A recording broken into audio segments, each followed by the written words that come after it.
All right, let's call the meeting to order. It is 7 o'clock. Start the pledge. Pledge allegiance to the flag of the United States of America and to the republic for which it stands, one nation, under God, indivisible, with liberty and justice for all. Okay, now roll call. Sure. Cindy Green, I'm here. Debbie LaFontaine, here. Krista Rose. Here. Elaine Waterstrat, here. Vern Coleman. Here. You guys is my son? Yes. Yes. Okay. A little closer. Okay, next item we have is the presentation of agenda. Is there anything anybody would like to add into the agenda tonight? Log drain discussion. Okay. Log drain discussion. Thank you. I'm going to add the log drain to item 16E, but then move increasing drain budget discussion down to 16F. Maybe we can discuss the log drain first.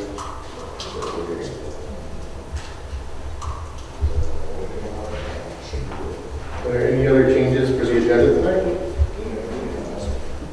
Hearing none, can I get a motion to accept the agenda as amended? So moved. Is support? Support. All in favor, say aye. Aye. Thank you. Next item we have is public comment on agenda items. At this point, we'll have Chief Randazzo from Macomb County Animal Control come up and present to us. Thank you. Good evening, Mr. Supervisor and trustees. Thank you for inviting me today to speak regarding the animal control best practices regulation. So I mostly kind of have a few high topics that I think are important to touch on. And then I'd like to answer any questions, if you feel free. I think one of the most important things is to talk about Macomb County Animal Control. We service over 21 communities. We have deputies, obviously, up in the northern end. And the important piece is that all the animals that come into our care are regulated under law, that we have to know where they came from. We have to submit reports every year, whether they're wildlife, we have our DNR permits, livestock, or domestic house pets, such as dogs and cats.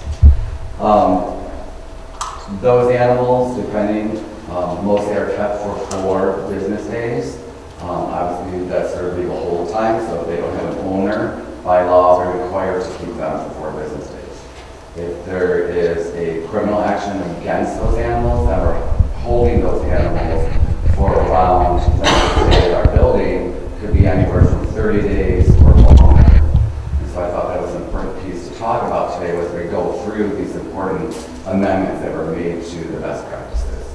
Because one of those amendments is a show cause hearing. In most state criminal cases that we have, and when we write under the state law, there is that component of the show cause hearing that we can get into here in a little bit. But those civil forfeiture hearings are held within 14 days of that incident.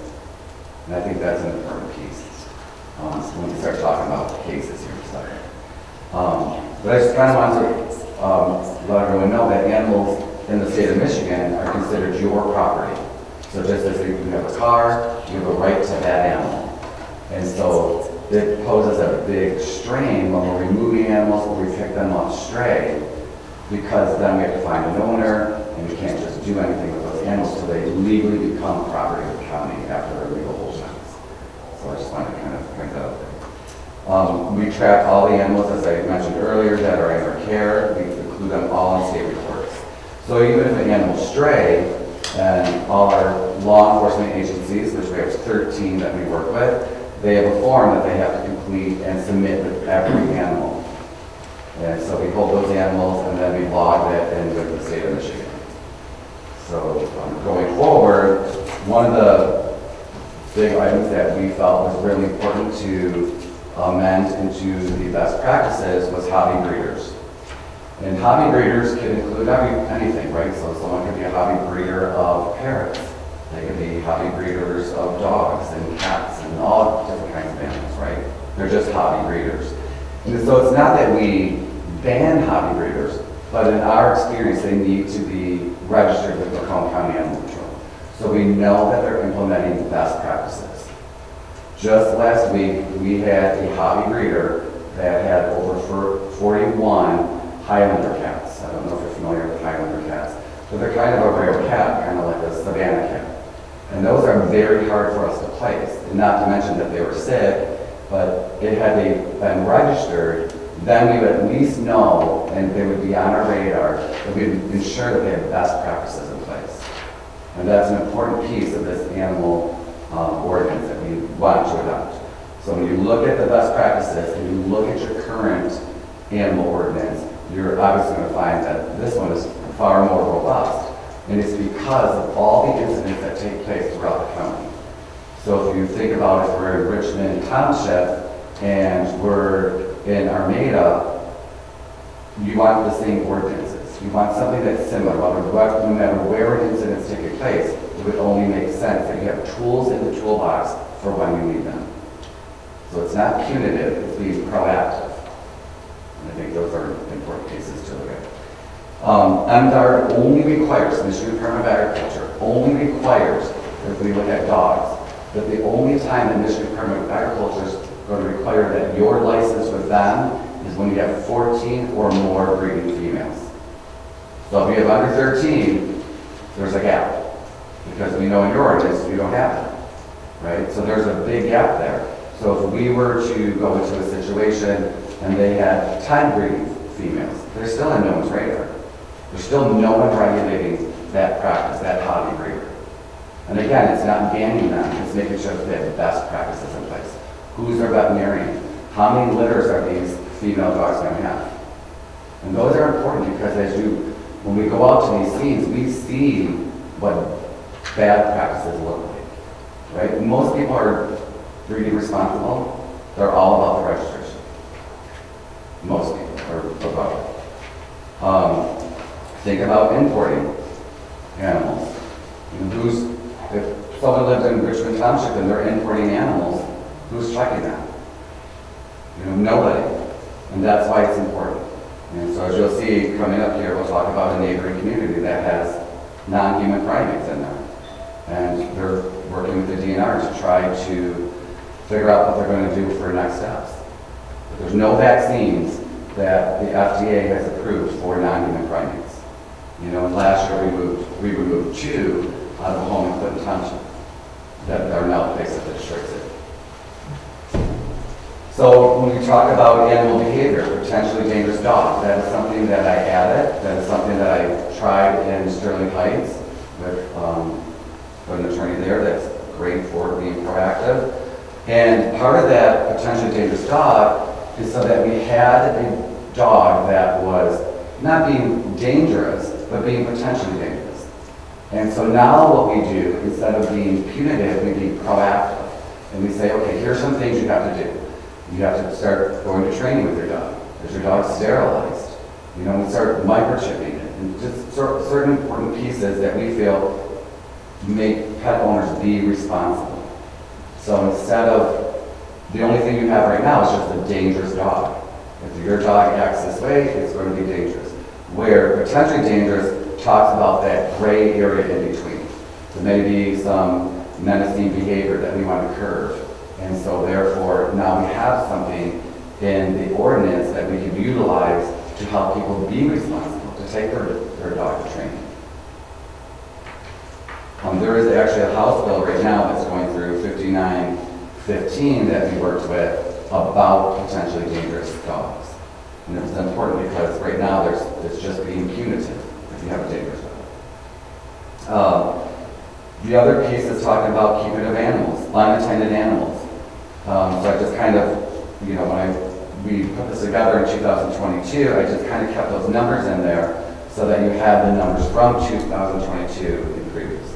But if you look at it, of keeping of animals, unattended animals, just simply says that no animals shall be allowed without attention or supervision for an unreasonable amount of time. So when you leave for work, your dogs should be secured in a home. And the reason why is when we talk about animals running at stray, that we picked up in 2000, before the pandemic, 2019, there's about 1,300 calls that came into Macomb County Animal Control for stray dogs. And then in 2021, we did see a decline, and it was only really due to people doing more remote homing. Now we see that number going back up. We talk about investigating barking complaints. 2019, 313 calls for barking dogs. And when we get there, no one's home. So we can't get the dog inside. The only thing we can do is either leave a ticket or remove the dog. And so this is why this ordinance is being about proactive. So when we talk about those animals too, about being outside, we talk about keeping of animals, severe weather conditions. So in 2021, we had 374 complaints during severe weather, whether it was a snowstorm, a blizzard, or extreme heat.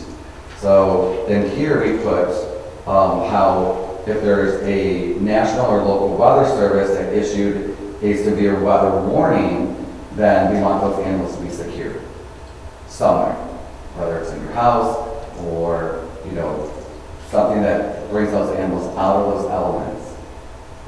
And again, these are things that we responded to. So in 2021, there's 374 calls. And if you think about the county as a whole, we service the entire county minus 4 communities that we only give mutual aid to. So that's a large cover area, right? So that's why having robust, proactive ordinance is really important. So we included keeping of animals in unattended vehicles. So you're going shopping and you leave your animal in an unattended vehicle. A lot of that's based on some weather, but we looked around the country to see where a lot of these ordinances were tried and true. We worked with Humane Society of the United States and other large organizations to see how things worked in their communities. And the whole state of Pennsylvania had this actual ordinance. And there is something going on right now through the legislation about animals in hot vehicles and even in cold vehicles. Right now we see a lot of it. Unfortunately, people are homeless, and so they're actually staying somewhere, and they might leave the animal in the car because they can't bring the animal with them. So a lot of those cases, what we do is try to find sheltering for somebody that they can actually bring their pet. And that's a big piece of what we're looking at now, and that's called pet retention.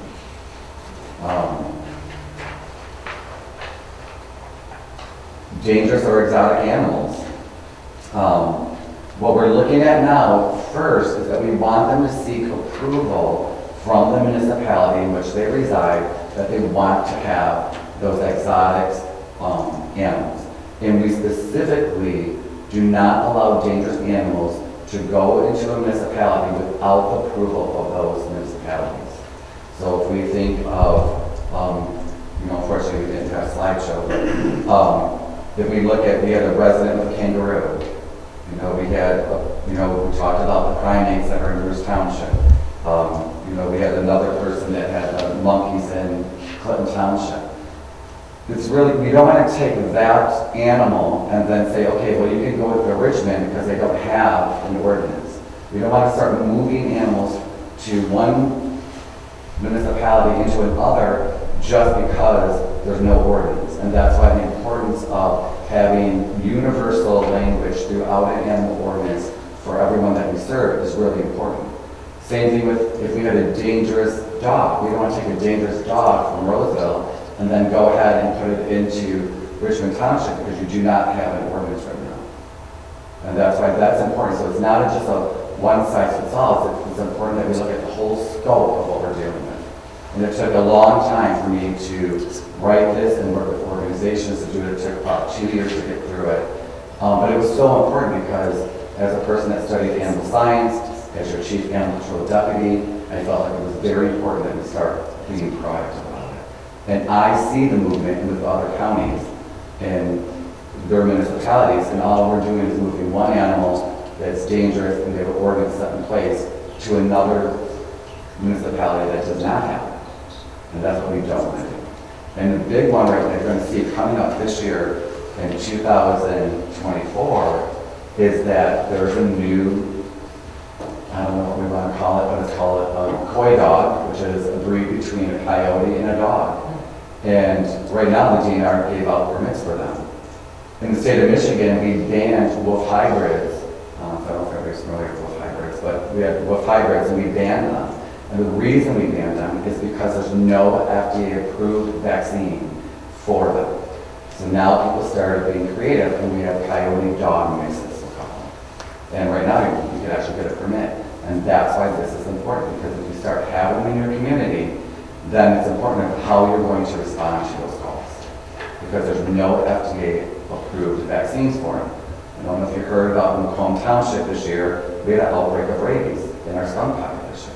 And then we had a person selling those same baby skunks. There's no vaccines for a while. So when you think of the zoo, most of the time they're using that all off-label because there's no FDA-approved vaccine for them. Again, with wild animals, we have down in Monroe, they have a store that sells Arctic foxes and all kinds of interesting wildlife. And unfortunately, when they come to Macomb County, some places do not have the ordinance in place yet. And, ended up realizing that keeping an Arctic fox wasn't a great idea, and we ended up seizing it for them. But placing those animals is really hard to do. So if you think of pet stores, which isn't probably a big thing that you're worried about here, but you have to think, just because you're in a rural area, this is the type of area where people are going to start going when they want to have a lot of exotic animals and less visibility. And we'll talk about something, kind of coming up here shortly.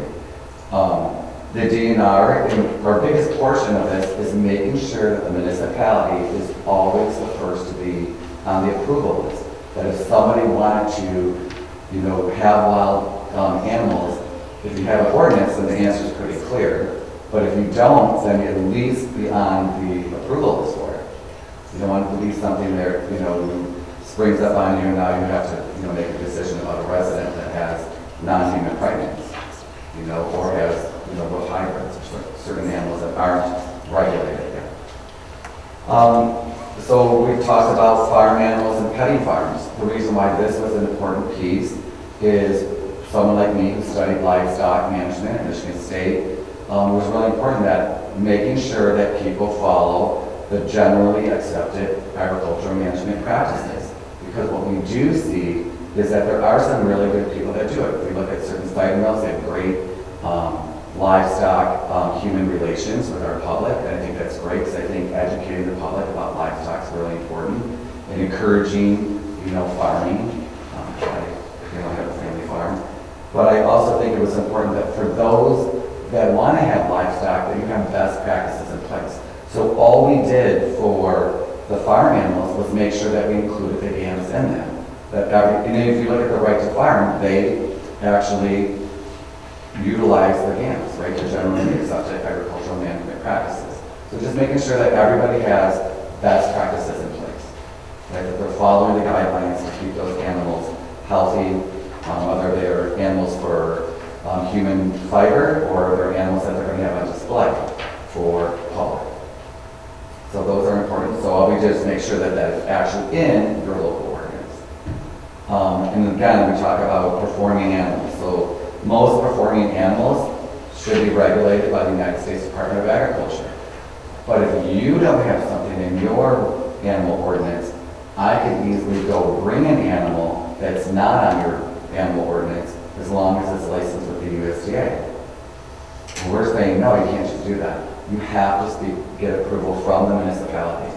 And once you get approval from the municipality, the next step is Macomb County Animal Control is going to come and do an inspection as long as you have approval from the municipality and make sure you have those best practices in place. And that's what we talk about when we talk about animals on display.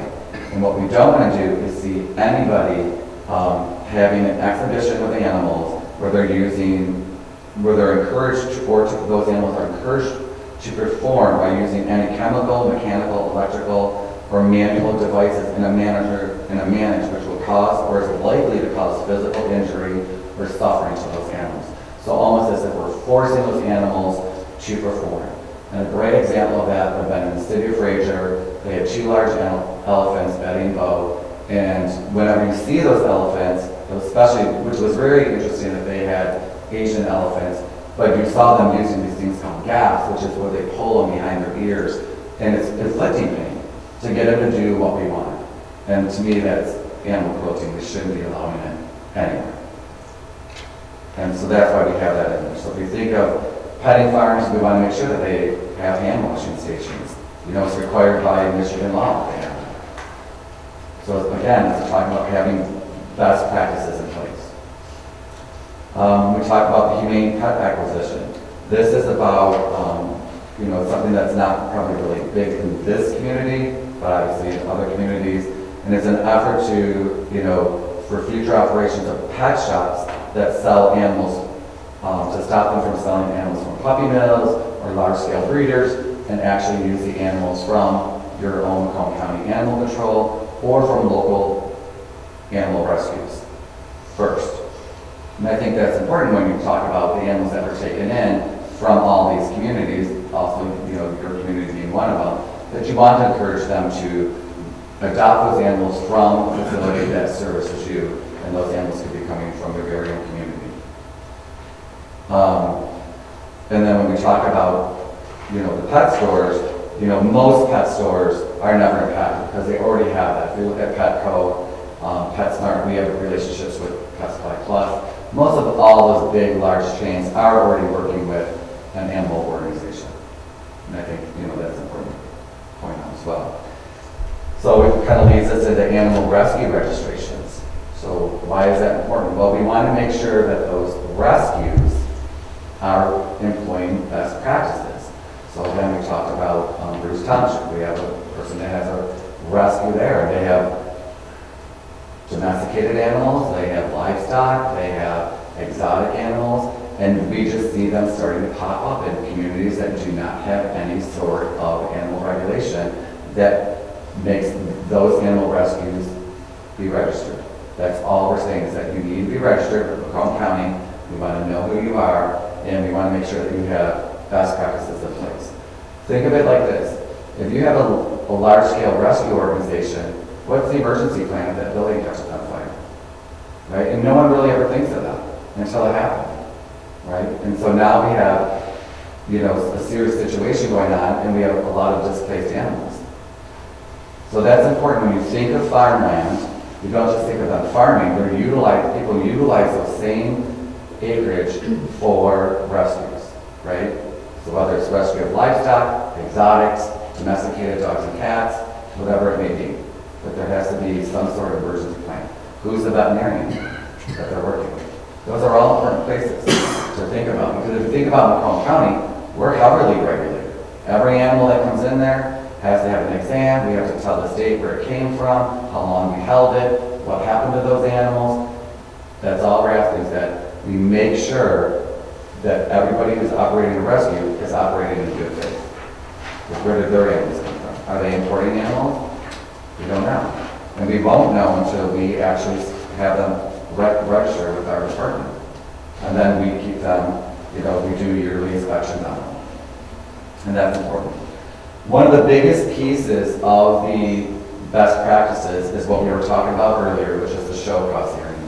And these are animals that are confiscated for neglect or cruelty, and they shall be subject to go to a show cause hearing, which is a civil forfeiture hearing. Upon the filing of a civil action, the court shall set a hearing on that complaint, and then the hearing must be conducted within 14 days of the filing of that civil action, or as soon as practicable. And the reason why that's a really important piece to talk about, because in criminal case, if we were removing, when we talked about all these cats just now, if we were removing an animal for neglect or cruelty, and we're writing them, we're charging them with a crime, that crime might not be heard in a court of law for months. And in 2 cases that we included here, was that it's been over a year. So I don't know if you saw in the news, we have 6 puppies that were imported into the state of Michigan. But anyways, we've held those dogs for 6 years because there's no local ordinance that addresses how to do those show calls for their city attorneys. And that's an important piece that we need to put in, because that bill to that township is astronomical. It's probably $60,000, right? That they're going to have to pay to the county and then seek restitution in a criminal hearing. And those are important pieces.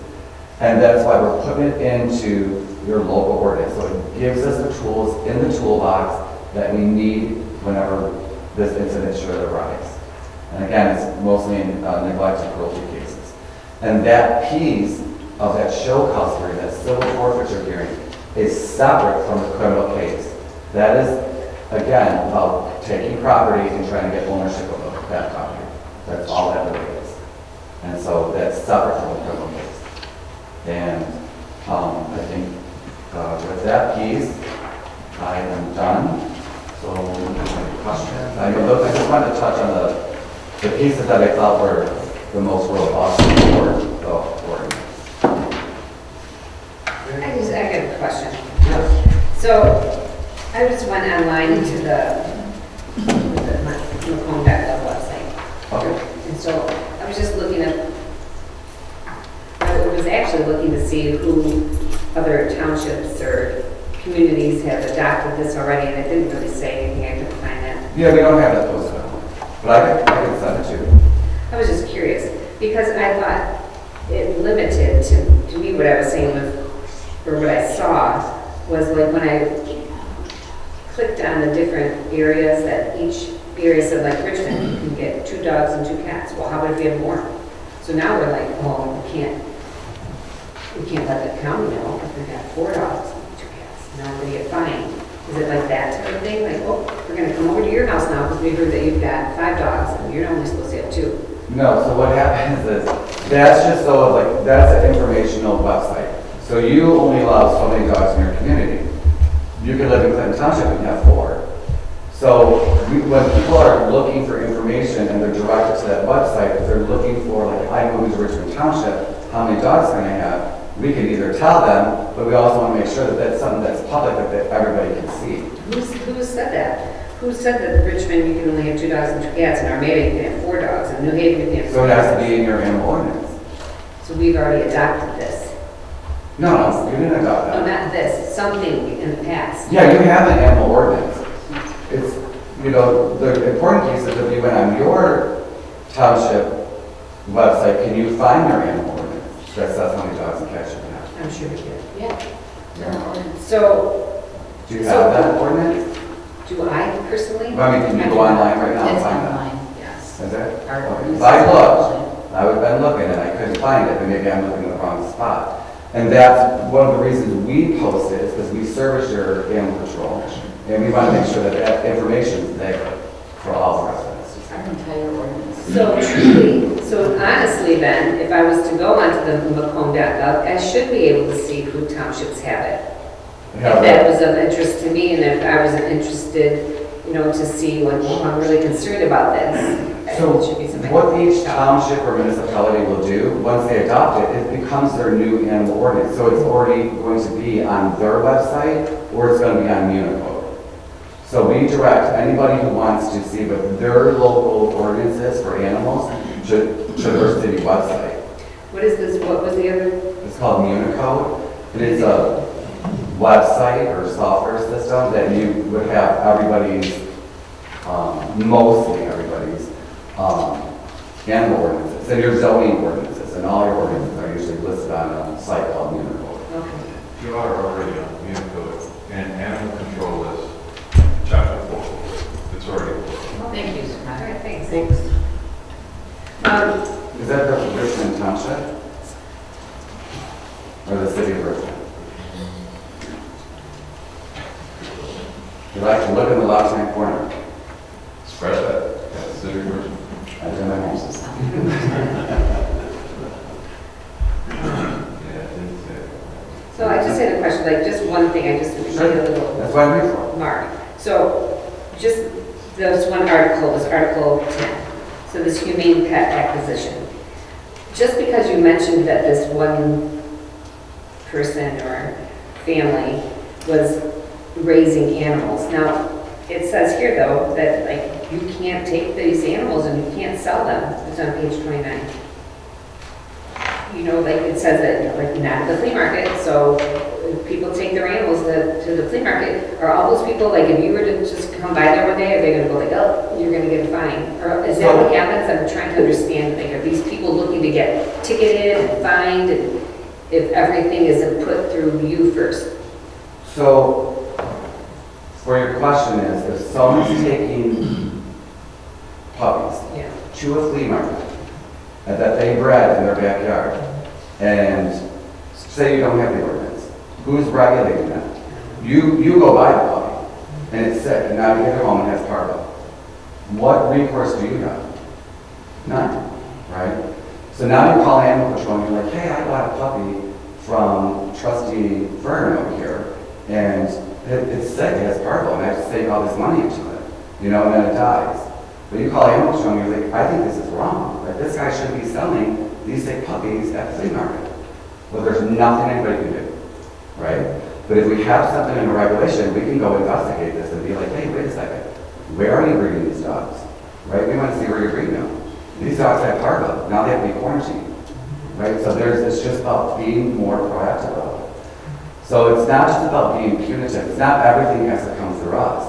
We are asking that if you are going to be a backyard hobby breeder, we want to know about that, right? And it's creating more work for us, but for me, it's such an important step in the right direction because we want to know that people are doing the right thing for those animals. You also have this TNR program, Correct. Trap Neuter Return. Now, is that going to be something that's, you know, for, like you said, there's a lot of people around here who farm, which is a lot different than it would be, say, in Clinton Township. So they're going to have a lot of barn cats. And maybe they're not even their barn cats. Maybe there's somebody else's barn cat. Does that fall under this, oh, we don't know whose cat it is, but it keeps having these babies, so could they just go, hey, we're going to get this cat and bring it down? So I'm glad you brought that up because that actually was one of my slides. So community cats, what do you think happens with the community cats now?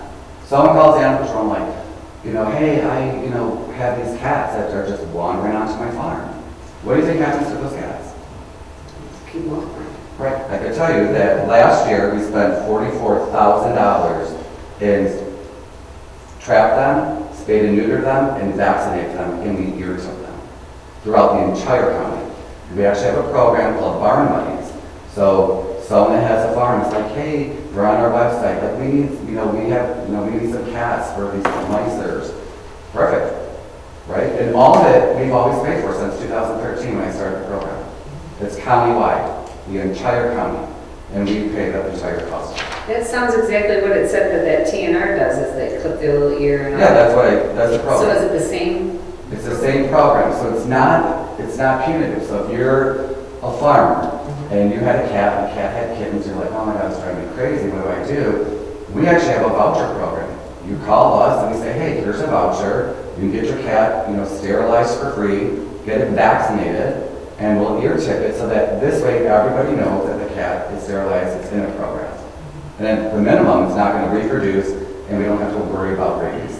Okay, so that whole thing with I was still stuck on that, 2 dogs to a cat thing. So if you have a barn, it's okay, or if you're in a farm, you're not going to be fined if you have 10 cats. No, no. So barn cats are something totally different. And we encourage, like we have a barn buddy program for the cats. So we're like, here, take some cats. And we do, like I said, we do all the sterilization and we pay for everything. We spent $45,000 last year. So that's not punitive. That's just a program that we run to help people in the public because these cats don't belong to anybody. They could have just wandered on somebody's farm and then they, out of compassion, they just start feeding it. Well then, lo and behold, maybe it has kittens, or maybe they don't wait till it has kittens. They're like, well, I better get this thing fixed, but I don't feel like sinking the money into this stray cat. Well, that's why we have a program. We have grant funding to help pay for it. It's a wonderful program. Thank you. Oh, you're welcome. You're absolutely right. The township does not have any ordinance posted online, except for the zoning ordinance, which is listed on their website. So all your general law ordinances are not posted. It's in our zone. So what better time to adopt an ordinance? I appreciate all that information, thank you. No, not a problem. And I appreciate all the questions. I honestly do. I'm honored that we're taking a step in the right direction. And I'm here, to answer any question that you have. If we didn't adopt this, what happens then?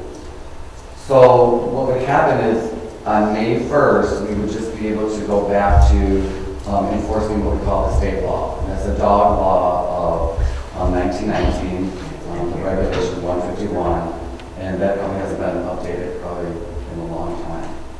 So that would just be your dog bites, your stray dogs, you know, and I think though, we don't want to go that way, you know, and that's why I think it's important today to talk about the other concerns that you guys have about the regulation. I think that it's important to think about it, because I think a lot of times people might think, well, God, that's a lot of government overreach. You know, I don't know if I want this feeling of Macomb County Animal Control coming into my community and saying, hey, if you're a hobby breeder, you have to register. Or, you know, if I want to open up a petting farm, you know, during Halloween, I want to be able to do those things. We're saying you can do those, but we just want to make sure they have best practices in place. If you think about Richmond Township, it's a very probably close-knit community. We patrol it every single day, Monday through Friday. But I think what's important is we don't always think that these things happen in these, you know, more rural areas than say like, you know, St. Shores, Township, or Roseville. But they do. You know, if you call over to Bruce Township, you call over to Washington Township, they're dealing with it now. They both adopted the regulations. You know, but for one rescue, it was kind of too late because they were already grandfathered in. But they're dealing with it now. But the goal is to stop anybody else in the future, making sure that they have best practices in place. So who's going to, if we adapted this, who's going to regulate all this? Who's going to keep track? We do it. Nothing else to do. Correct. We still do it. We would regulate all of it, just as we, you know, we really can enforce certain things in your community, but we're here every day, Monday through Friday, and trying to do the best we can with what we don't have. You know, that's why I feel strongly about talking to, you know, everyone about it today, because I think it's an important step in the right direction. We have a wonderful community. We just want to make sure that we keep it that way. Is this something that we pay for? Do we pay like, oh, we're gonna need to have them come out now more often? No, so it's still, there's no charge for it. It's still, all it is giving you an animal ordinance that's really not there yet. So it's just giving you an ordinance. It's giving us the tools in our toolbox that we need to make sure that that we have good actors in our township. So are you a division of the sheriff? Yes, we're just the Macomb County Animal Control, a small little division of it. But again, we have a bigger service area too. Yeah. I mean, we cover every community except for 4, and we give mutual aid to them. So if you think of the sheriff, you know, he has a big area, but you also have to remember the state police are in a big portion of that. And then you have like the village over there, they have their own police department. So he's not going to go anywhere there's already a police department. We do, and we have Shores, we have Roseville, you know, Centerline, because we have the whole southern piece. Thank you, Bert. Any further questions?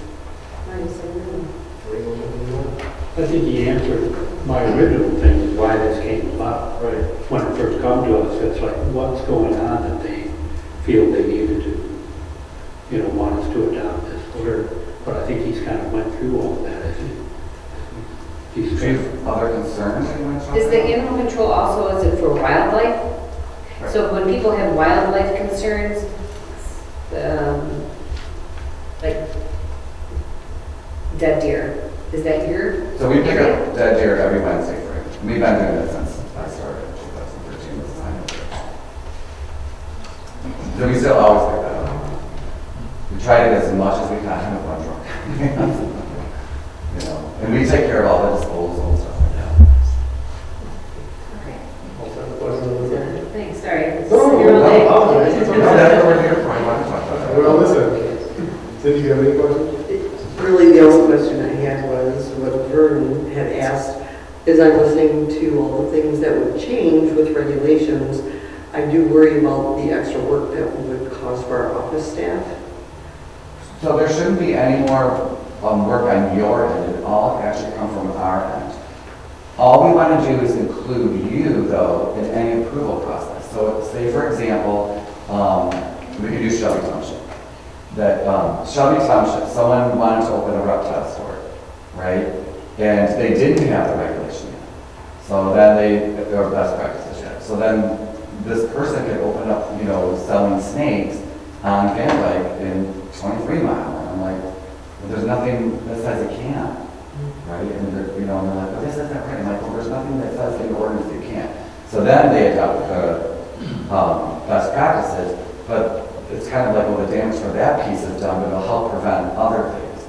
So it doesn't create anything on their end. All we're asking you to do is be a part of the approval process. So now, in Shelby Township, when someone wants to open up any kind of animal business, they have to go through the approval process, just as they were going to open any other business.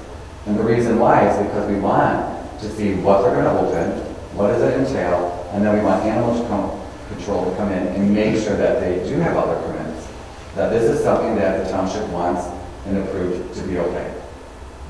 So if somebody came to Richmond Township and wanted to do that, come to our offices, we would just turn that over to you? Yeah, once you approved it, if you were going to allow them to do it. So say I wanted to open up like a petting farm, right? So that's still going to give, we're still going to have we're going to have some work to do here. You're going to have the approval process piece Yeah. on your end for So- certain things. But you won't deal with hobby breeders. No, but I mean, how would that approval process be? Would I don't know, would it go to planning? Like, Would that be something that goes to before planning planning? commission? See, that's the problem I'm having. So it would be any business, let's say a pet store wanted to come in, right? If a pet store came in now and wanted to open a pet store, what's the approval process now? Do they have to go through like zoning? They would have to, I would assume they would have to go through zoning and say, I want to open up a pet store on Main Street. And, I'm going to sell, parrots or whatever. I would assume that would still have to go through the zoning department, and all we're saying is, on your end, when you have an animal thing, let us know. Say, So- okay, in your checklist, you say, okay, it's going to go through, the zoning board of appeals or whatever. Then, on those animal ones that are related, make sure it comes to Macomb County Animal Control. That's all Shelby did. There was somebody gonna come in our township, off down by you, Elaine, those two houses that are on one property, and they wanted to do a rescue. Oh, yes. And then we directed them that we would consider it, but it would be under special land use is how it was going to run. I came in and talked to Steve and everything. But And they weren't living on the property. Pardon? They weren't living on the property when we got there. Remember they had all the dogs there? No, they were going to buy it though. Right. The property. Right. And this is what they wanted to do. Right. But then they're also checking through the MDR. Right. Yes, there was a lot of regulation, there was just a lot of regulations for it. But us as a township, our planner was going to approve it as far as under a special land use. Right. So it's not like it would have went unregulated.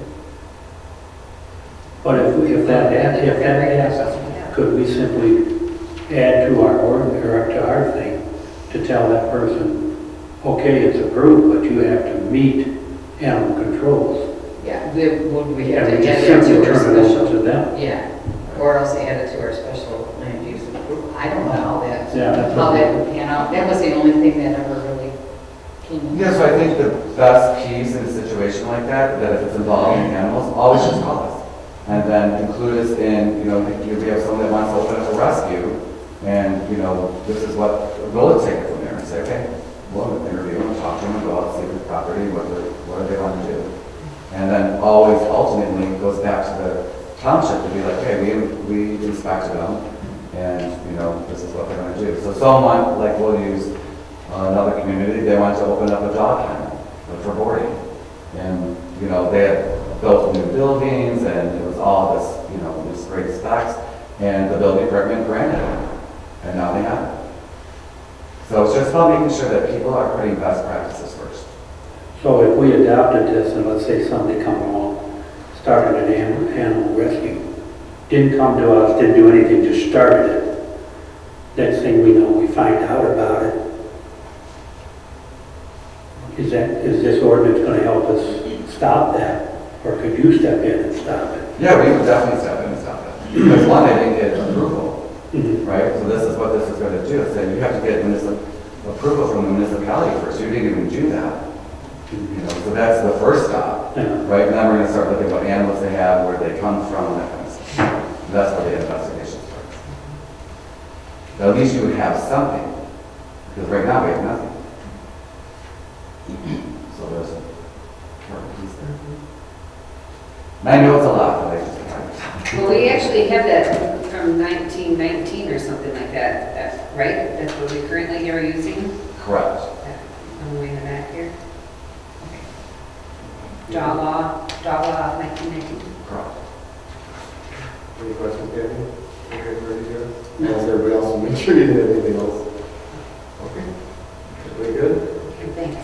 Mr. You are Chairman, welcome. Mr. Chairman, in your protocol here, do you allow any of the people to ask questions of your guest speaker or do you restrict them? Well, once Chief Rendazzo sits down, we'll still public comment on agenda items, and decide what's on the agenda, so. I have that question. Thank you. Thank you. Thank you for inviting me. Yes, thank you. Thanks. Yeah, thanks for coming. So, any other public comment on agenda items? Now is the time. Now it has. Thank you.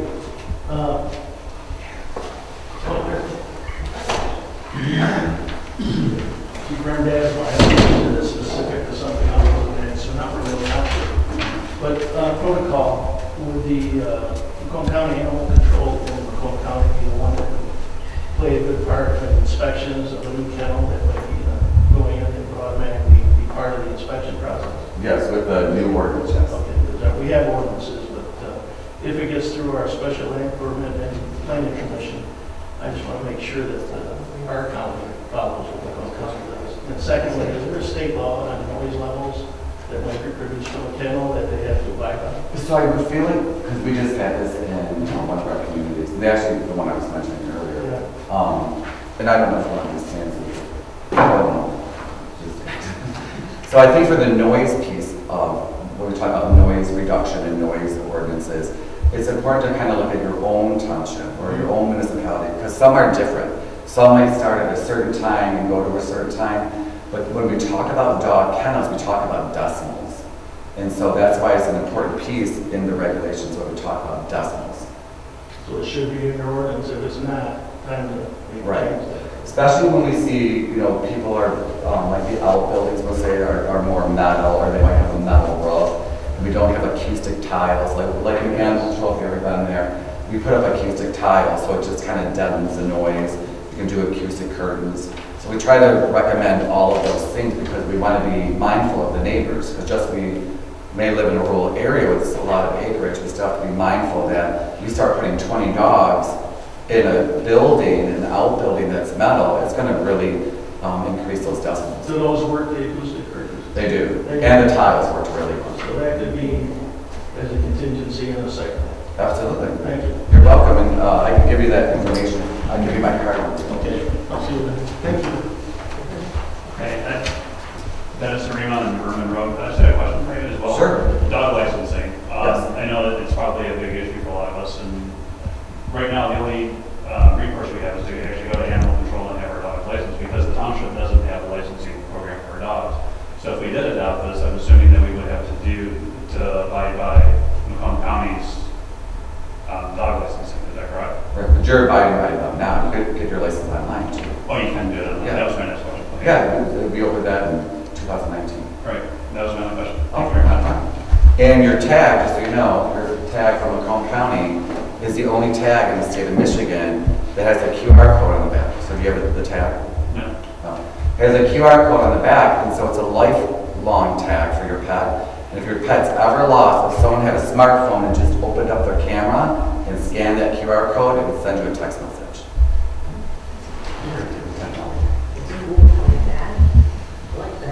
So the other communities that we work with, they have already animal control ordinance. What's happening with this, they just, amend that ordinance to adopt these new regulations by reference. So in entirety, this Macomb County ordinance or best practices, the community, local communities just adopt that. What it's being proposed here is you can't find Richmond Township ordinance and there's no mechanism to reference the county ordinance right now. Or are we doing it when they come in for a permit or a special land use, is we're referring back to the Macomb County. But what I'm hearing here is we need some kind of mechanism to streamline that process. Right now, we have none. And there could be a book somewhere that is not being published anywhere. Maybe we should look into the records and try to find the general ordinance, because there should be something. We have, I know we have it. Yeah. So if there are an animal control ordinance, we'll just have to amend that. If not, then And I was to understand if I'm right or wrong, I'm not sure. When we do find our ordinance, I know we have, it's a little bit, but I know it's in there. Doesn't necessarily, if we go ahead with the best practice, we can still keep what we also have in there, right? Or is it thrown out? Well, you could do either or, right? But when I looked at it before, it's all encompassed in the best practices. So you really wouldn't need that anymore. The goal would be to say it's chapter 5 of is your animal ordinance for your under general ordinances. You would just we'd be able to replace it with this. Because you can look at the one you have now and see that it's all encompassed in here anyways. There's not an ordinance in Macomb County that's not encompassed in here. Gotcha. Is that how it's going on? Yeah, no, you're right. We're good? We're done? Our cases left, make sure. Okay, any other public comment on agenda items tonight before we move on? Okay, hearing none, we'll move on to the approval of the minutes for the March 31st, 2024 regular board meeting. Has everybody had an opportunity to review the minutes? I'll make a motion that we accept the minutes as presented. Is there a support? Support. All in favor, say aye. Aye. Opposed? All right, motion's carried. Thank you. Next item we have tonight then is the consent agenda. We have the building department report, EMS report, office manager report, and the planning commission report. Is there anything the board would like to move to the consent agenda tonight? Hearing none, could I get a motion to accept the consent agenda as presented? So moved. You support? Support. All in favor, say aye. Aye. Opposed? Okay. Motion's carried. Next item we have tonight is financial reports. Did everybody get an opportunity to review the bills from Kathy this morning? I told you I'd give everything to you, maybe every quarter, however you guys want that. I gave it all to you.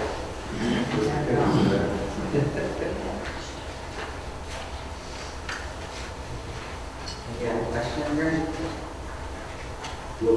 I know he's looking. No, that's Okay. Any other questions for Kathy tonight? Hearing none, can I get a motion to approve and pay bills as presented? I'll make the motion. Any support? Support. All in favor, say aye. Aye. All right, motion's carried. Next up, we have the treasurer's report. In the general fund fire funds, we have $1,656,333.29. Tax disbursement account, $85,395.05. Recreation funds are at $436,620.48. The investment accounts are at $245,584.50. Available funds at North Star, $7,794.69. PR account currently has $17,779.34. And other accounts, $7,132.39. Just one quick note, I don't know if you guys look at that, the income totals that I give you compared to what we budgeted. The other revenue this month looks a little skewed, and as Kathy reminded me, the PDR money went through there when I had looked at the money that came in, so that's why it looks kind of out of sorts. Any questions for treasurer tonight? Hearing none, the treasurer's report. Oh, I did have Oh, sorry. a question, sorry. We have an account, North Star Drain. What was that? It's closed. Oh, okay. I wondered what it was, because I thought, oh, was that the whole drain thing? That's what I was thinking that it was. Shut down. Got it. Thank you. That's it. No other questions, and the treasurer's report will stand as presented. Thank you. Next item we have tonight is farmland preservation. I have nothing at this time, Art. We have another meeting next Wednesday. Okay. Right now, we go, to report on. We're going to go out. Yeah. Yeah. All right, if nothing else on that, next item we have the building report. Got here a little bit late, so I didn't want to come and disturb. No, nothing to report, thanks. Okay. Any questions or concerns for Jeff regarding building? Okay, hearing none, we'll move on to the assessor's report. Is there anything anybody would like me to take back for Christine this month? Hearing none, we'll move down to the library report. Okay, I have some library updates. They had a very successful puzzle sale, raised $2,280 in 4 hours. Wow. That was great, on March the 23rd. They will be having a spring book sale on the 17th, or no, from the 17th through the 20th. So they're looking for donations of gently used books and CDs and DVDs. Also, which I thought was pretty interesting, our local attorney and harmonica player, Tom McGovern, is going to be hosting like lessons in harmonica playing there at the library. So if the kids 8 and older, and I was thinking it would be nice if adults could go, they're going to get a free Fender harmonica to keep. Yes, it's on May the 8th at 3:30, so kids can sign up at the library, which is kind of cool. For people who use the library app, that there's a new digital resource available, so to check that out when they go in there, there's more resources. Apparently, I have not used it, but there's a lady that I work with uses it a lot and loves it. They're going to have another puzzle competition, May 11th, and there's 2 of them because the one was sold out, not sold out, but like complete, you know, it was full. So now they've added another time slot for 12, so people have teams of 2 to 4 people come and fill that up for the competition. And they're having kids come to the library for visiting, their field trips, and they're getting their library cards. So if you need a library card, come to the library. And that's it. All right. That's all I have. And I just do want to comment that Papa took his little granddaughter and she got some puzzles. Oh, see? All right. All right, they're going to have another one. Oh, wait a minute, did I say that? Oh, You still in competition? I'm sorry, it was the competition. Yeah, it was That was good. fun though. Mm-hmm. Okay, great. Excellent. Any questions for Elaine or ideas for the library before we move on? Great. Well, thank you so much. Next item we have the recreation report. So we did have our egg hunt on March 16th. We figured we had about 140 participants. We were blessed with a fabulous weather day. It was delightful. We had talked about having it the next week when we first started, and man, am I glad we didn't do that. With all that snow, we were really lucky. Everything went really well. The kids were all excited and happy, and I think it's a good event. I think it's a lot of fun. We are, of course, talking about the kite event, and that will be coming up in September. Plans are being made for that. I did want to bring up, as I asked Lori if she would put under here, so we have been talking at the Recreation Commission about, do we want to leave our recreation master plan as it is? We have a walking path and a baseball field and basketball, and we're just trying to think, you know, we just keep hammering on the idea that we're now at $436,000 in funding, that we have been good to set aside for that, and the 7 acres over there, and we would like to start making some movement down there, even if it is just putting up a couple pavilions. Supervisor DeVos did give me some information on someone that may be willing to pay for part of that. So what we decided, it would be easier to do if we could get all 10 of us together, or whoever can make it, for maybe an hour and a half or 2 hours, and talk about how everybody feels, because we can sit there at the Recreation Commission and say, this is a good idea, and then I bring it back to you, and then we talk here, and then I take it back to them, and you know what I mean? So I was thinking either we could try to have you guys come to one of our recreation meetings, which would be, there's one May 16th, June 20th, or July 18th, because I don't really think I can get everybody there to the April one, which will be the 18th. Or perhaps a different night of the week, or maybe on a Saturday morning at, 8 o'clock. Oops, sorry, I have the dates Monday. I picked up the wrong calendar that starts on Monday. So it would be Wednesday, May 15th, Wednesday, June 19th, or Wednesday, July 17th. So, and I guess you don't have to tell me right now, if you could just singularly send me a date in the next, I try to send my recreation packet out Saturday night.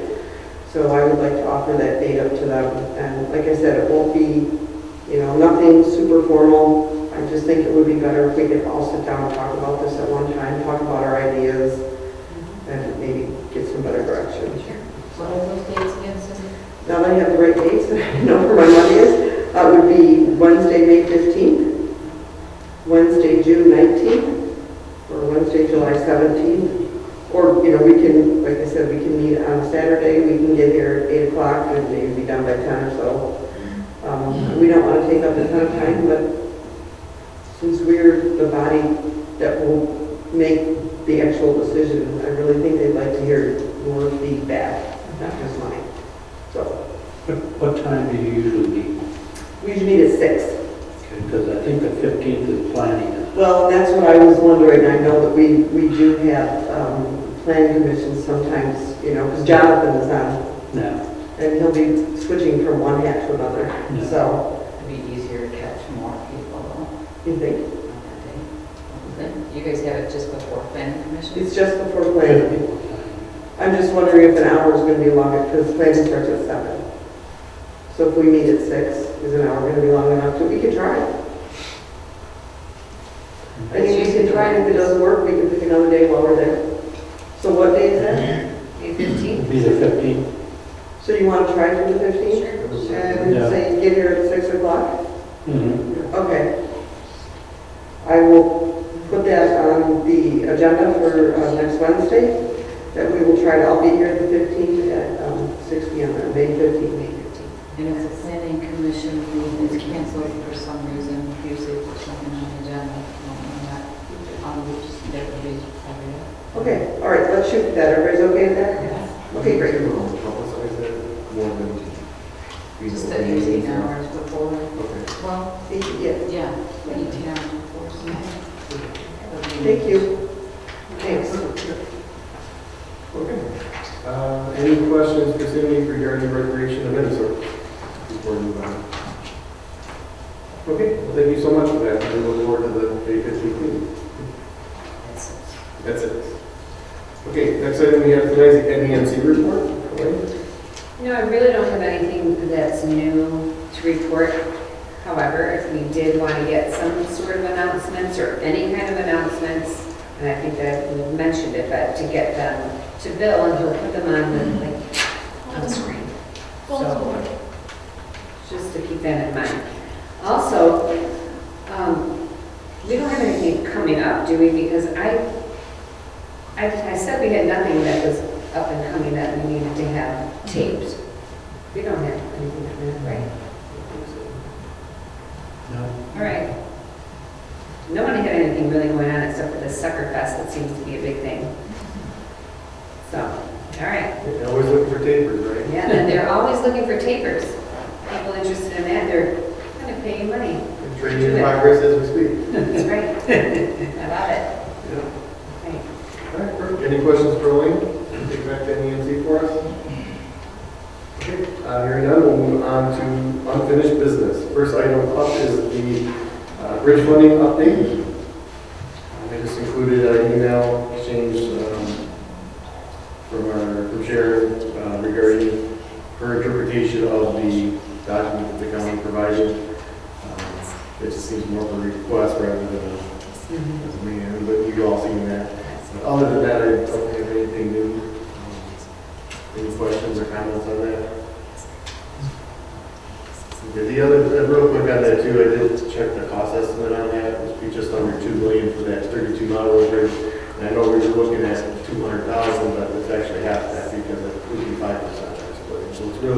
if we were to contribute to that, it would only be about 100,000, or just under that.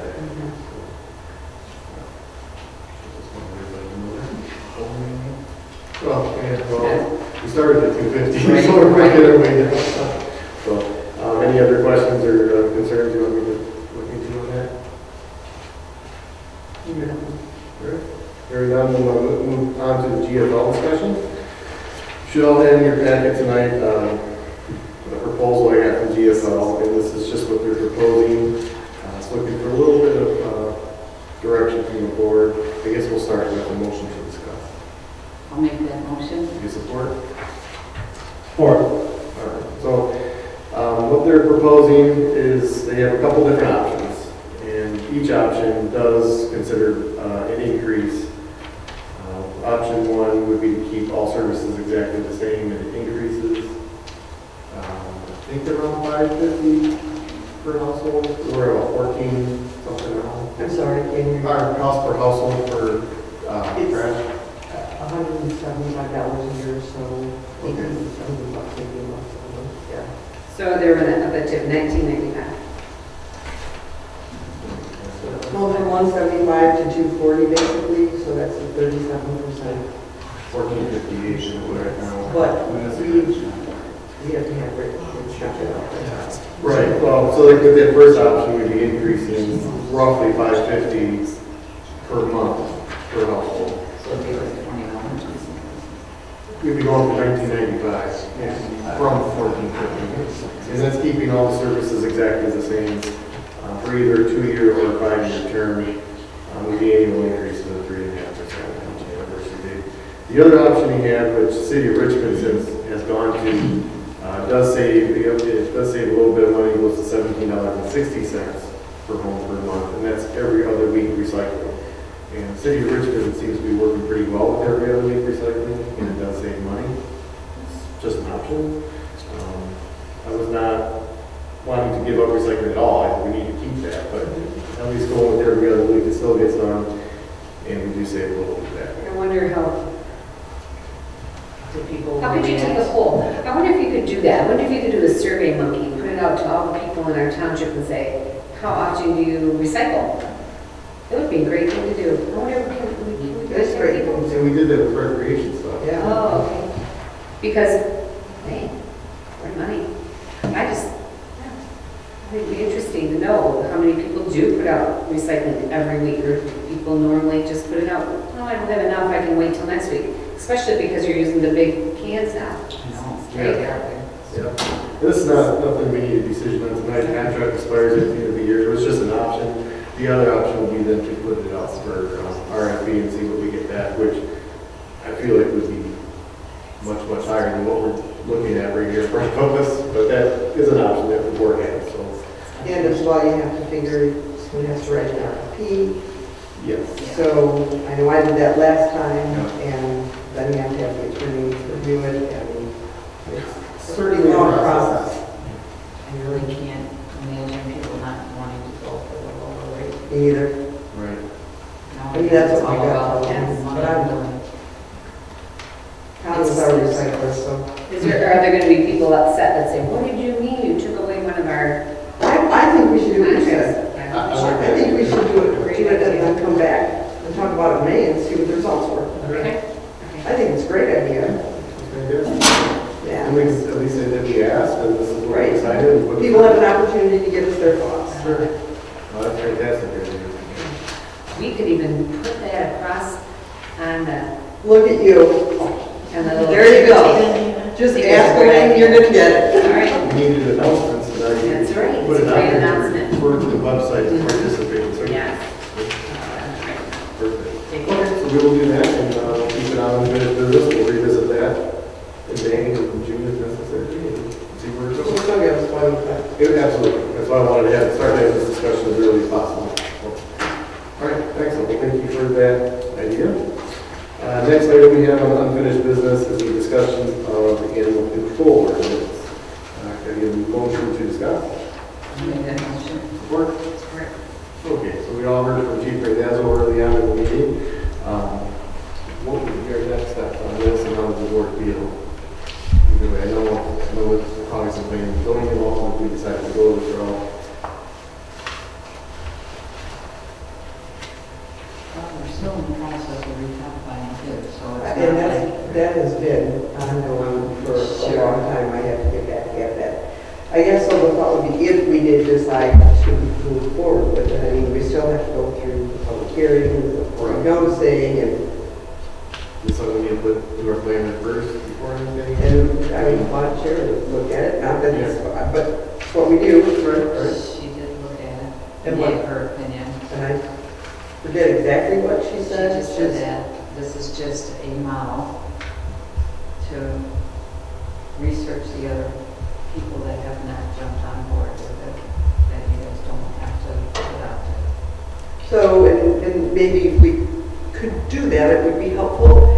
Sir, during the discussion, Trustee Waterstrat did ask which other communities have decided to adopt it. You said you could send a list. Would you mind sending that to all of us? No, no. That would be great. That would be super helpful. Maybe we could talk to them, get some input. What made them decide to do it versus not do it? And would you mind doing that? No, not at all. Okay, thank you. You're welcome. Yeah. Excellent, and then we'll figure out what steps, if we were to adopt it. I think it has to be like a regulatory ordinance we adopt it. So I think there's a lot of good things in it. I certainly feel a lot better about it hearing from you. Thank you for coming tonight. Than I did prior, but I also do know that you did reach out to her. So I think, you know, if we could get a listing and maybe talk to some people, that would be awesome. Absolutely. Thank you. No. Excellent. Good. Wayne or Bert, anything more on that? Hopefully that's what we discussed. No, I agree with what Cindy said. I feel a lot more comfortable with his discussion tonight. I think he answered a lot of Very my professional. concerns. That was very good. If Your you presentation was talk very to good. Steve and just see, you know, Yeah. there's going to be some work for us a little bit, so we need to question that. Right. Wayne? Okay. Okay, thank you so much. Next item, we'll move on to new business. The first order of new business we have to set the public hearing for the fiscal year. Put the long range. Did you put the long range under unfinished business or not? Or is that under new? That's under new business. Oh, okay. My mistake. Item D. We'll get down to it. So 16B, set public hearing for fiscal year 24-25 general fund budget. Motion to be in order to set the public hearing for Wednesday, May 8, 2024 at 7 p.m. So moved. Support? Sorry? All in favor, say aye. Aye. All right, thank you. Next item then would be to set the public hearing for the fiscal year 24-25 fire and EMS budget. The motion would be in order to approve that public hearing Wednesday, May 8, 2024, immediately following the Richmond Township fiscal year 24-25 general fund budget public hearing. I'll make that motion. I'll support. All in favor, say aye. Aye. Opposed? All right, motion carried. Next item we have is the approval of resolution 2024-02, personnel PDR easement with the township and the state. Kathy, correct me if I'm wrong, just authorizing them to sign on behalf of the township. Exactly. And then mid-state requirement. Okay, I think I remember that from last time, I just wanted to make sure that's how I understood it. Okay, so motion would be in order to. I think I made the motion. I think, did you have this? No, I don't have that. Okay. But you made the motion, or you said? Oh, You made it, yes. All right, Cindy Green now. You guys want me to read the motion out? Probably should.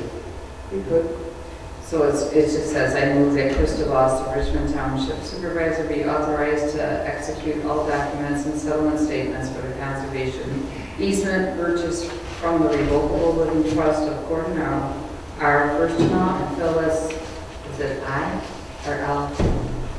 First amount, dated April 22nd, 1999, as amended. Motion by Treasurer Cindy Green, support by Trustee Jerome Coleman. I'm taking on roll call vote. Cindy Green? Aye.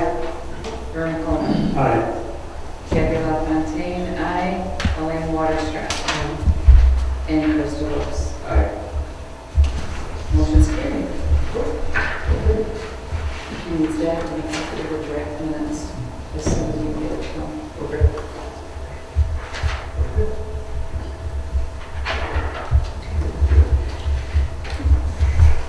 Okay, next item we have tonight is the Metro Act 123 national discussion. A motion would be in order to discuss. I'll make a motion. The support? I'll support. Okay. Okay, we need roll call on this. Basically, what we need to do, we have this 45-day period, correct? Yeah, but it was late. They mailed it on March 11th. Right. So we backdated on 3/8, and they're giving us 45 days, and that's the date is a lot closer than when they. Right. So what this is I talked to, his name is Sean, Lee Kelly, with the Public Service Commission, just to get a little bit more information on what exactly this is. I think I knew what it was, but I wanted to tell me. They're looking for permission from the municipal, or for municipal right-of-way. So I looked at their map, which we have included in here, what they're proposing 123 net to come in our community and do. And it's basically just installing communication utilities in the public right-of-way. So I had asked him, because I didn't know, what's the difference between the municipal right-of-way and the public road right-of-way? He said, basically the same thing. They just need the township's permission to come into it. I said, well, so this conversation went back and forth, even though we don't permit them and inspect and their work and all that stuff. That all goes through the Department of Roads. Why do they need our permission? Just because they're coming into our community, they need our permission, even though all permitting, inspection, restoration, follow-up, it all comes from the Department of Roads. And none of their work is on private property. It's all within the right of way. Correct. So we really have no say over this whole, them coming in to dig, we can do whatever they need to See, do. that's what I didn't get answered. I don't know if Servant can explain this or not, but if we say we did not allow this, can they still come in and do it? It just, okay, they still cannot. Okay. Did you talk to the road commissioner at all? I, On something like that? Yeah, that's kind of their right of way. it is their right of way. So 123, that's the contractor. And what they would have to do is pull a permit with the Department of Roads with the full plan saying this is the utilities we're putting in, this is where we're putting them in. They're going to talk about drops and boxes and moorings and crossing roads. And then they would send an inspector out to inspect the work, follow up, make sure that it's restored right, it's grass is growing and all that stuff. So why do they want to put it in? What are they going to offer our people in our community? Well, it's just a read thing that they have to, in order to do anything. They would be offering internet. Yeah. I mean, so some of your blackout places, I would assume. So what this utility is, it's basically improving communication, and it's about 60, a little over 60,000 feet of utilities that we plan on installing. There was a full stretch of right in the road, and it was like over 5 8 kilometers, way up a little bit. Yeah. And this is nothing that we asked them to do, we're just, You know, when Dr. Zalko researched AT&T to come in before, there was money to be had for the township for this. And Sharon DeWally had said that no longer is true. You get $500 for their application fee.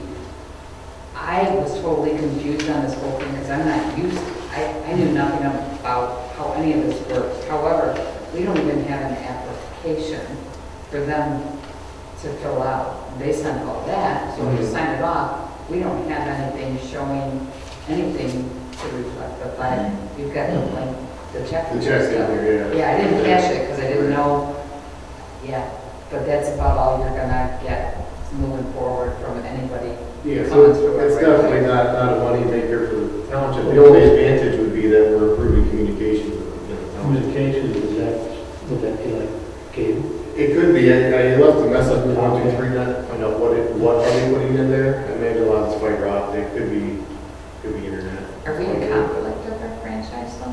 with Comcast? Not Comcast doesn't want to go where they want to go. We've tried to get them. if they give us NFL Network for free, we'll be glad. Well, I can probably give that for you. That is the only concern that I Yeah. could think of, you know? Yeah, I was thinking, we were thinking about money. We already have to pay personal property tax on that. So yeah, we will get some revenue in the form of tax dollars. Does that come in the Stability Act then? I don't know. I'm thinking it does. So, I mean, that's. So there's too many unanswered questions here, and they need to fill us in on what Well, they're yeah. doing. I don't think they do because they're going to be offering us services. Our people here, Well, what, do we know what they're gonna offer? What's the price? That's what I would like to know, right? but it's just the availability. Maybe that's That's a choice. the whole, I don't think we're so much that, they're over the whole United States, that's their big thing. They have so many debt loads that they're trying to fill in, and I believe that's what they're trying to do. Because Frontier governs a lot too, Yeah. and then all these other little You know, companies. Yeah, and all they do is ask for permission to come in. I mean, they're not, we don't really have to do anything other than say, approve it to come in, or yeah. don't approve it, you can't come in to our community. I mean, otherwise, everything else is being handled by the Department of Roads.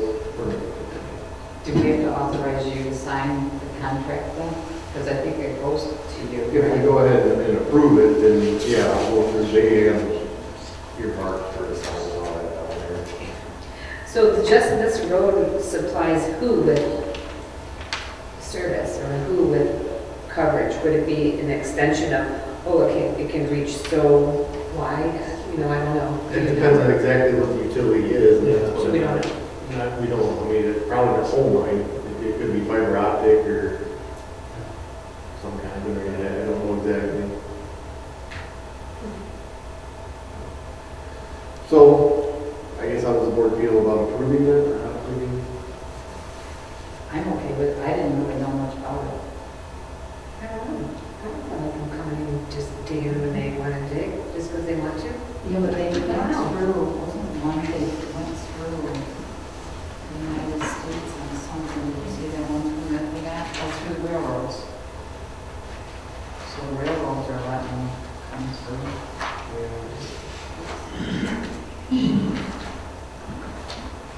The only thing that the attorney said to me, and I told her to get a hold of Chris, was, they can be messy.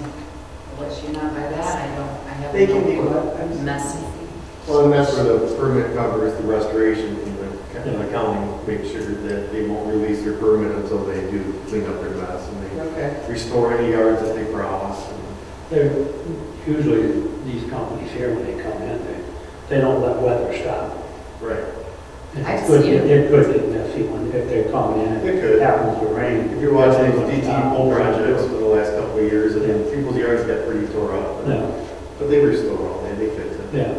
So are they going to close the roads again? Like, oh, here we go, another road. No. closure on the No, side. this is stuff we'll do on the side of the road, and Yeah. probably do it pretty quick, yeah. Oh, yeah. Yeah. Haven't you guys seen them?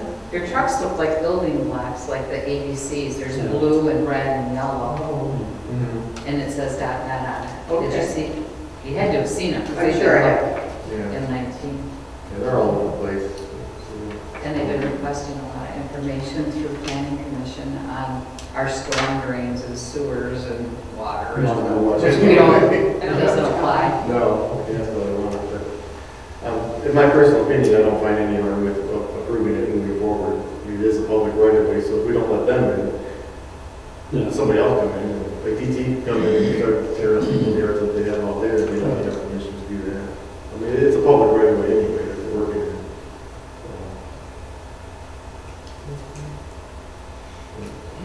I have no problem with it.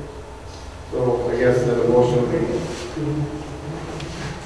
the motion would be in order then to approve me to sign the Metro Act 123 net. Coming into the township. Also, Support? Or, okay. All in favor,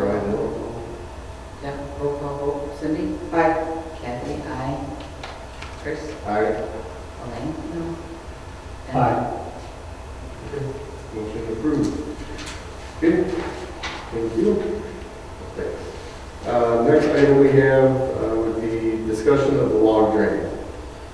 Yeah, actually, these two kind of, the one you have up there, Chris, already kind of goes in together. But today, we had a meeting with the county and a lot of the local, I think there was 11 the local residents over on Mackey and Personal discussed the log drain.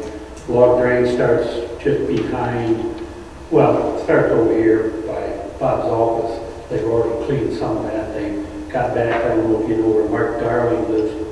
It would start there, goes down Personal Road, all the way down Personal Road to the McCurry property or John Ryan's property. Turns there and goes to the north and ends up over on Floss Road, winds its way through there. They want to clean the whole thing. We've been having, and the reason why they've been out here, I think, thanks to John, he's kind of spearheaded this in a way to, got the county involved and had his field there last year. I think I've seen it underwater 3 times. Jimmy First-and-All's over there, he's working some of Paul Stewart's ground. That flooded out because of what type of weather we had. And if that kind of stuff continues, it's just going to get worse. And we're hoping that if we can clean this, it'll kind of help solve that problem. The county has got this new program, that we're already involved in, that we've done the Gillette drain, the one up on Pratt Road, they've done that one. This would be kind of the next phase of that. Well, they did part of this one originally. We had put 12.5 in our budget for that. We would like to, they would like to see us increase that a little bit, so we could, the more we can get involved, the more they can do. Dan Heckavetti said he was willing to come to the meeting. He would probably come to our next meeting, explain it even more. But me and Chris had talked about this earlier. We kind of wanted to raise that 12.5 if we could. They were asking for what, 30,000? 25 to 30 is what they initially asked. Yeah, and we kind of told them, no, that's probably not going to happen. But, that's why this is on there. And like I say. What percentage match is that? If they want that That's what, if Dan would come next month, he would give us an exact price. I believe, I think, I don't want to quote anything because everything we talked about today was not etched in stone. But with that 12.5, we might be able to finish that log drain completely. That's, like I said, that's not guaranteed. So really what we need to do is wait for Dan to come here, give us some specific figures on this. So it would help us make our judgment on that. I still would like to see us, if we could, put a little more money in that and even try, because there's another drain over the war drain. There's several other drains that the county wants us to try to do, fix up. I know we talked about, I think the one by your house is I believe that's that's the war drain. He said that would probably be the next one on their list. They know that one needs to be done. So just to give you a heads up, and I just wanted to let you know that we did have that meeting today. John's here tonight. Jim's here tonight. I don't know if we want to let them speak or not, but I think it's all the local residents there today were in favor of it. They want to see something done, So. Yeah, it seems like a lot of people from their property are heavily impacted by, especially this log drain. I know all drains, but Yeah. this log specifically. That seems to be, in my opinion, that's the worst one. But talked to Elaine, she said hers is so much. Well, I'm not a farmer, so. I know, but I'm it still floods a lot. So, and like I say, the county is showing a lot of positive attitude towards us on this. You know, so, and there was 5 people from the county there today, which is, you know, I thought was pretty impressive, Right. you know, to get them out there, to come out there and talk over. Yes, about percentage match. You know, historically, they were saying 50-50. So if we put in 12.5, they put in 12.5. Last year, we put in 12.5, they put in, or I think the total dreams were like 32.5. So we're actually getting a little bit more than 50-50 on that. I believe he said he thought, if I could say, don't hold me to this, I think 60,000 would do that project, Okay. is what he's saying. But if, you know, but he said if you guys could come up with more, there, he said, I'm sure I can jiggle the money. Yeah, I think you can stretch it a little bit more. Yeah. We're getting far more than 50-50. Yeah, we've been over here, I think we've been lucky if we're 28, Right, I think is what we've been in the past, right. you know. So, and I do agree with the fact that it's kind of like the bridge thing, they want a little more, you know, but I think these drains do need to be fixed. Yeah, talking to Dan last month, he was saying, you know, Richmond Township's probably one of the worst in the county when it comes to all the drains that need to be cleaned out. There's other communities need it too, but Yeah. there's more miles in our township. Well, and like he said, if, you know, we're not gonna, if Richmond Township doesn't want to get in on this, they can spend their money elsewhere. Because they do have, like he said, we've got flooding all over. And, you know, they want to address as much of it as they can. Right. Yeah. So, So on that note, I know we kind of roll into the next one, so we just, so I think we could, I don't think we need to make a decision on the amount we want to move. I think if we talk to Dan and then, because it won't be till next year's budget. right. So I think, I know, When I had asked about increasing the drain budget, it was meant for the 24-25 budget. yeah, not, What we have. not. Put me in panic. No, we're trying. Just want to make sure I was you. gonna say, Kathy, thank you. Yeah, I gotta say, It I took a was- while, and I'm like, wow. Yeah, no, it's okay. I know, we've got public comment coming up. I don't know if these two gentlemen want to say anything. If you guys want to say anything, or are you pretty much covered everything, or, you know? Well, let's get to public comment, I think we can. Yeah. There's a couple things to cover that before we get there, but. But I think John Ryan needs to be commended on this, because he's put a lot of time and effort into this, and really got the county looking into this. Right. You know, That's fantastic. on behalf of all the other people there, he's done most of the legwork. You know. Great, well, thank you for that, John. Arlene said they had something for you. I wanted to know if there's a map, like we had a map of, Right there's a county. Of the roads, yeah, what it drains Yeah. out, but like the one that they've done. Well, we don't have one up to done, but this tells where all this blue where all the county. And that's the only work they're gonna do is county. You know how they have the bridge Yeah, map? I know. Yeah, would that be nice if we knew? Yeah. Well, we could just get that and highlight, I guess. Well, we can probably get one from Dan. I was gonna say, I'm sure he'd bring one Yeah. next month if you give him a heads up. Yeah. And I'll give you guys the Shane, the guy that works with you, was supposed to Shane put was that that, together. yeah. Because I did ask for that specifically, over the last 4 or 5 years, what have we done? He said he did which ones we did and how many feet we did on those. Now, on the, did they ever bill us for the Gillette drain? I have a couple in my, you'd have to come and look, because Candace. Because our budget money was for the one up on the, what is that, the Schaefer? One up on Bradley. That's out of this current year, I think, with the shaper. Is it? Anyways, they did the Gillette drain when we weren't expecting them to do it that quickly. And it was in our other budget year, and I was wondering, how do we afford that? I mean, we had spent all of our money up there, I thought. That was a couple of years ago, I know, because I think something with the weather and the season coming, they said they had an opportunity to get it out, and then I talked to Kathy, so that's fine, but you can't invoice us till after the budget year, and they did, I think. I just know the money that's put in the budget, they don't Yeah. hesitate to get the bill to me, and Yeah. on those bills, it tells you which ones, and there's more than, that's why I can't answer you. Yes, There's Okay. there's multiple on each one, Yeah. but they're in the, I have them in the office there. Because I thought we were gonna get the Gillette drain done this year, and they've already got it done. They done it last fall. You know, But I which is- do remember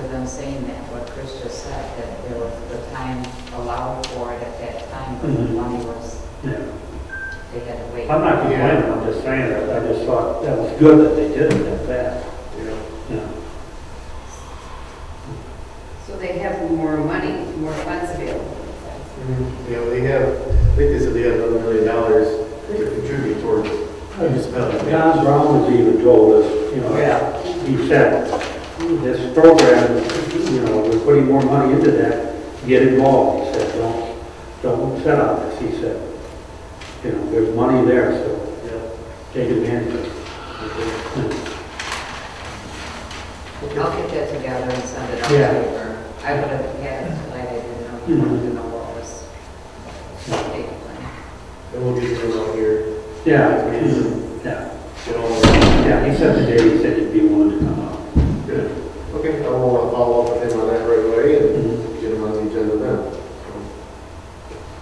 Okay, so any other questions or concerns before we move on? So we pretty much covered item F, the increase in drain budget. I think we covered both in one item. And as long as there's no other concerns on that, we'll continue forward. Items for the next agenda?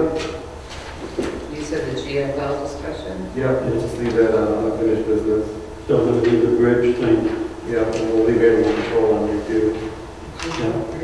And I'll bring you the report of the drains, The drain thing, on what was paid and when, that's gonna be, cover sheet, Yeah, the drains are unfinished. and your public hearings. Yeah. yeah. Okay.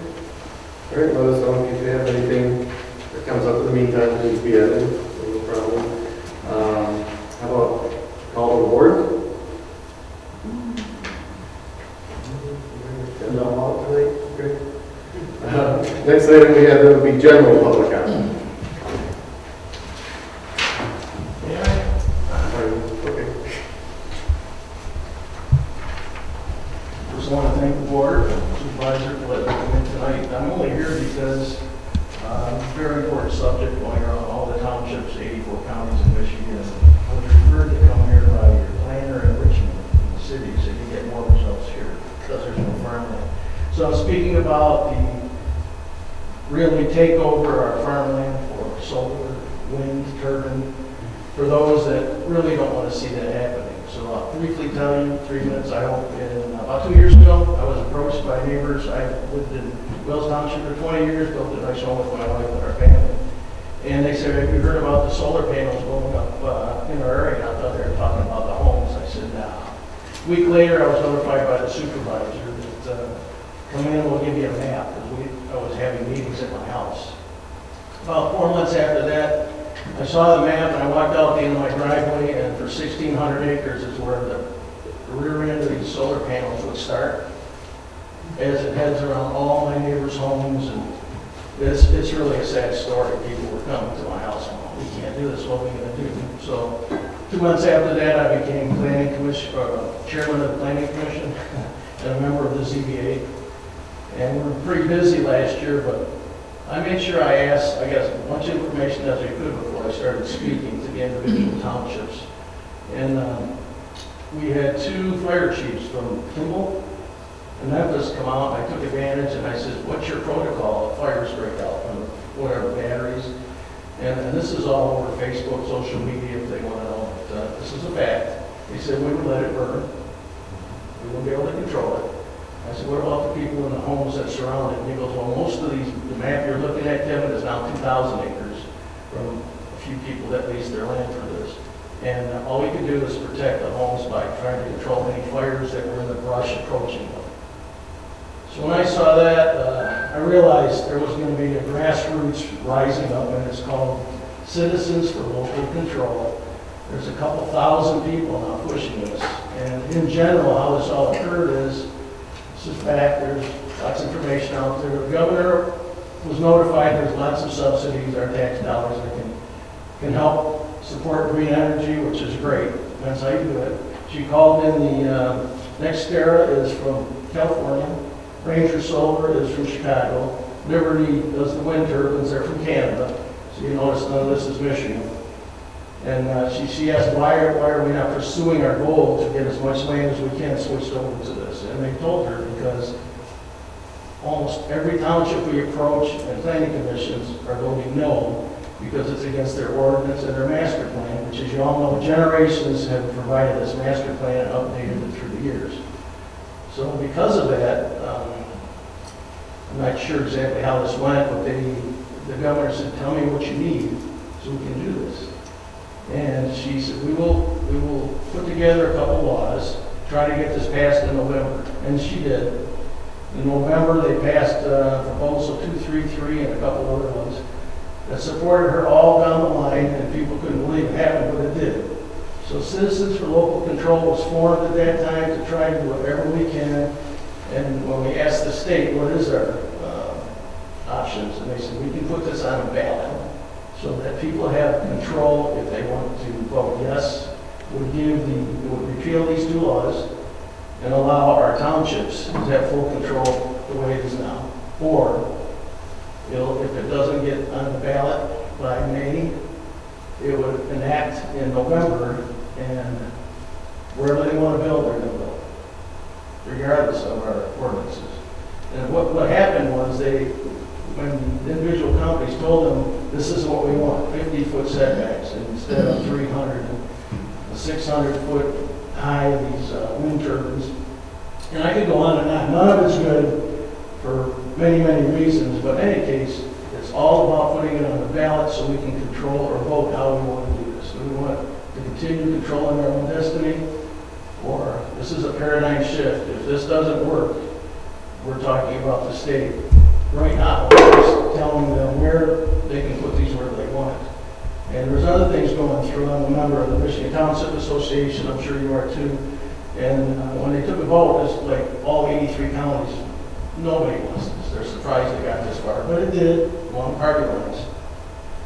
So it's very important that we try to get this on the ballot. It's not easy, and by design, they wanted 376,000 signatures to put it on the ballot.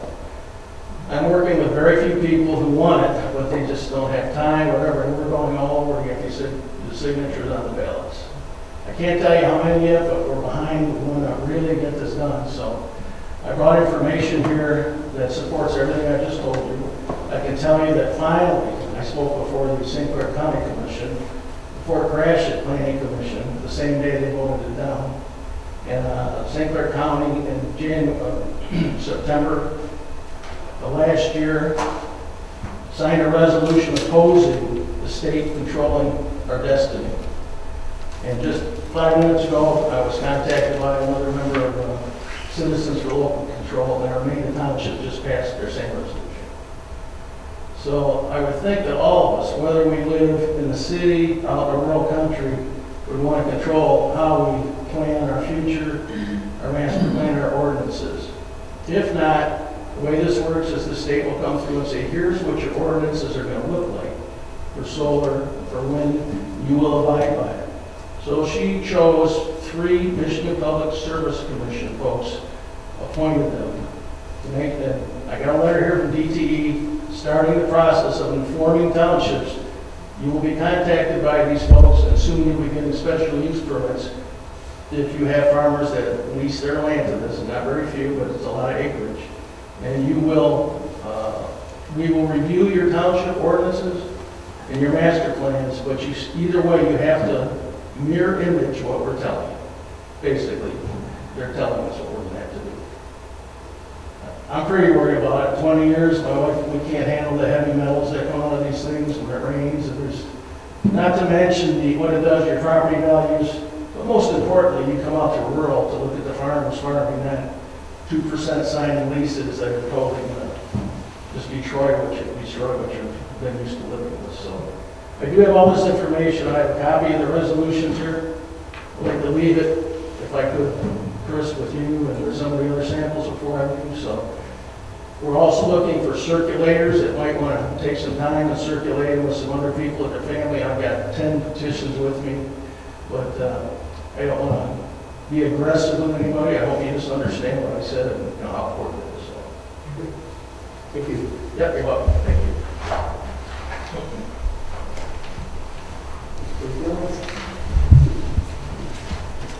Yeah, Jim, first, I wanted to thank the township for your support with the purchase of development rights program that my mother put the land in, and on her behalf and our family's behalf. We really appreciate that support. Kathy, you did a lot of work. You know, as we peel the onion back on how this actually works, you guys do a lot of facilitating, and appreciate that. And Vern for your support there. And also wanted to just lay out the fact that that's a land stewardship philosophy, ideology, right? We want balance in the township. We want some good quality growth. We want the farm production. And that relates to the drain budget discussion. You know, between John and us, we probably lost, each of us, about the same as you have in the budget right now for your match for the drain program just last year with that flood, about 25 acres each. Probably 25,000 total between the two of us. And so an investment in the local drains is really an investment in the strength of agriculture, because when agriculture gets weak in your area, what's the fallback plan? Well, maybe we should sell a lot, generate $50,000 of cash, make up for the loss, but then that starts to erode the strength of the farming community, because now we're starting to just degrade that good quality area. So keep that in mind as you consider this increase in the drain budget. An investment in this drain budget is consistent with your farmland preservation ideology philosophy here in the township. Thank you. Thank you. Any other general public comment tonight?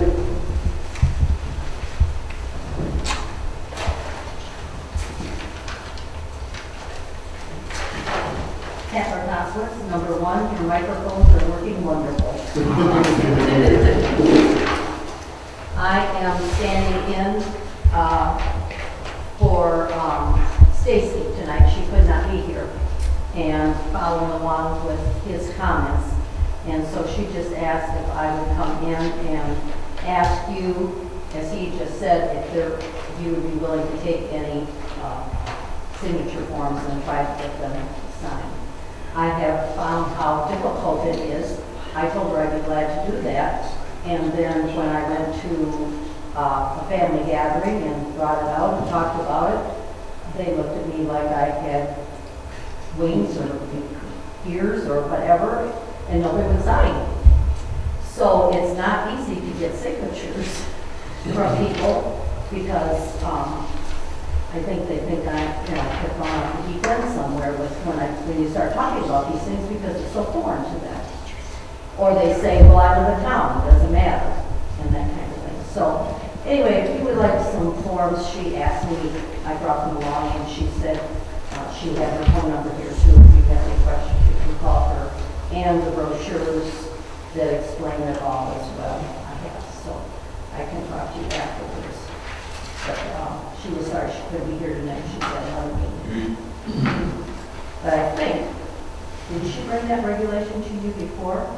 Yes. We did adopt a resolution. Yeah, we did already adopt. We did. We adopted. And we have those pamphlets too, so then a lot of Okay, people. and these are the petitions if you want. Sure. Okay. Thank you. Thank you. Could I add one more thing? The biggest opposition question you might hear from people, and you might admit this, I've answered so many questions, I have answers for everything, right? So, it's our land, why can't we do whatever we want? Right? We pay the taxes, and you know what, for generations and generations, those people are just like the neighbor next to them. There's ordinances and master plans, that's why you don't have landfills next to you. You have a factory on farmland, and you don't have a battery plant or a chemical plant down the road. They just have to do what everybody else has been doing for years. You can't, you want to make money, fine, but so does everybody else. You have to do what everybody else has to do in order to make a living.